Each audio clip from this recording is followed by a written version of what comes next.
Hello delicious humans, welcome to our third workout for the week. So we've got AMRAPS. They're probably one of my favorite ways to work out as many rounds as possible for time. So you've got 3 10-minute blocks. If you're a pro, what you want to do is kind of mix this up. So you want to either go for rounds or extend time. So for example, if I'm pushing through as many rounds as I can and I'm kind of at 3 rounds going on to my 4th, I'm not going to stop at 10 minutes. I'm going to try and complete the 4th round. Or I might go slightly heavier in weight and go 3 rounds. So it's really good to sort of manipulate this. Don't get too stuck in the format. It works brilliantly as it does, but if you want to challenge yourself and or reduce, make sure you have go.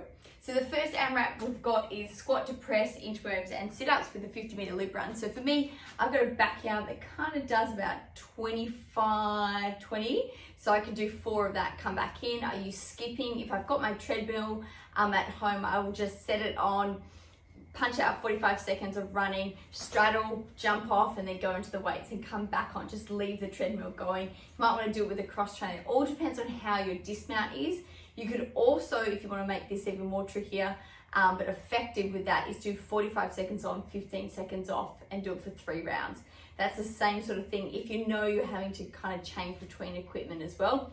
Again, your agility ladder works really great for getting your heart rate up and using it like a run as well, but is also low impact.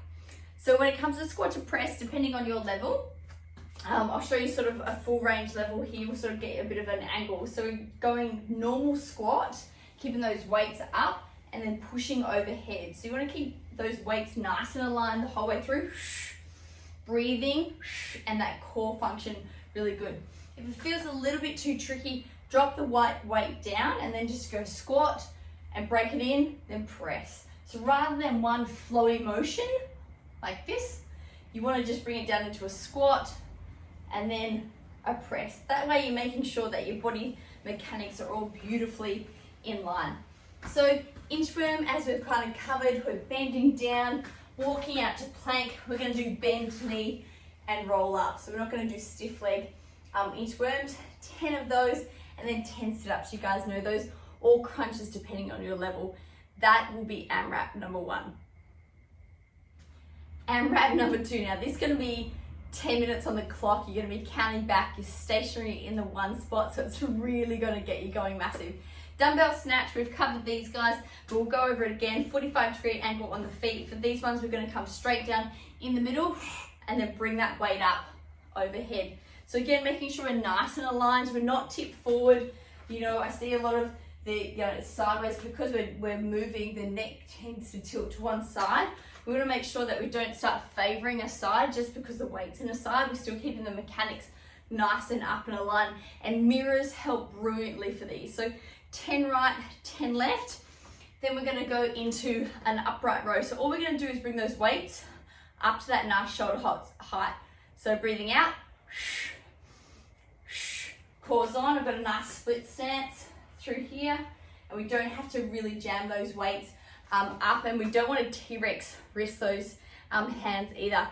Hammer curls, push those out. We're going to bring those weights up just side onto the body. Again, you want to make sure the weight's in a good range. You don't have a big swing. So making sure side on view through here.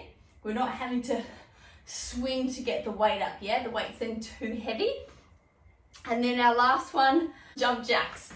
Yeah, or stepping it out.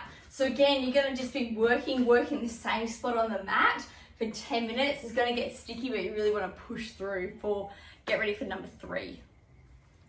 Our last AMRAP, we've got toe taps to the bench, running step ups, we've got some crunches and some planks. So when it comes to toe taps to the bench, obviously higher is more difficult. If your bench and your steps lower, definitely tap for the side. You can use a little bit of support if you need to as well.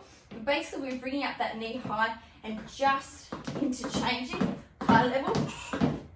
Yep, also works good with a lower level tap down as well if there's any bouncing or kind of any pelvic floor or pain through the knees as well.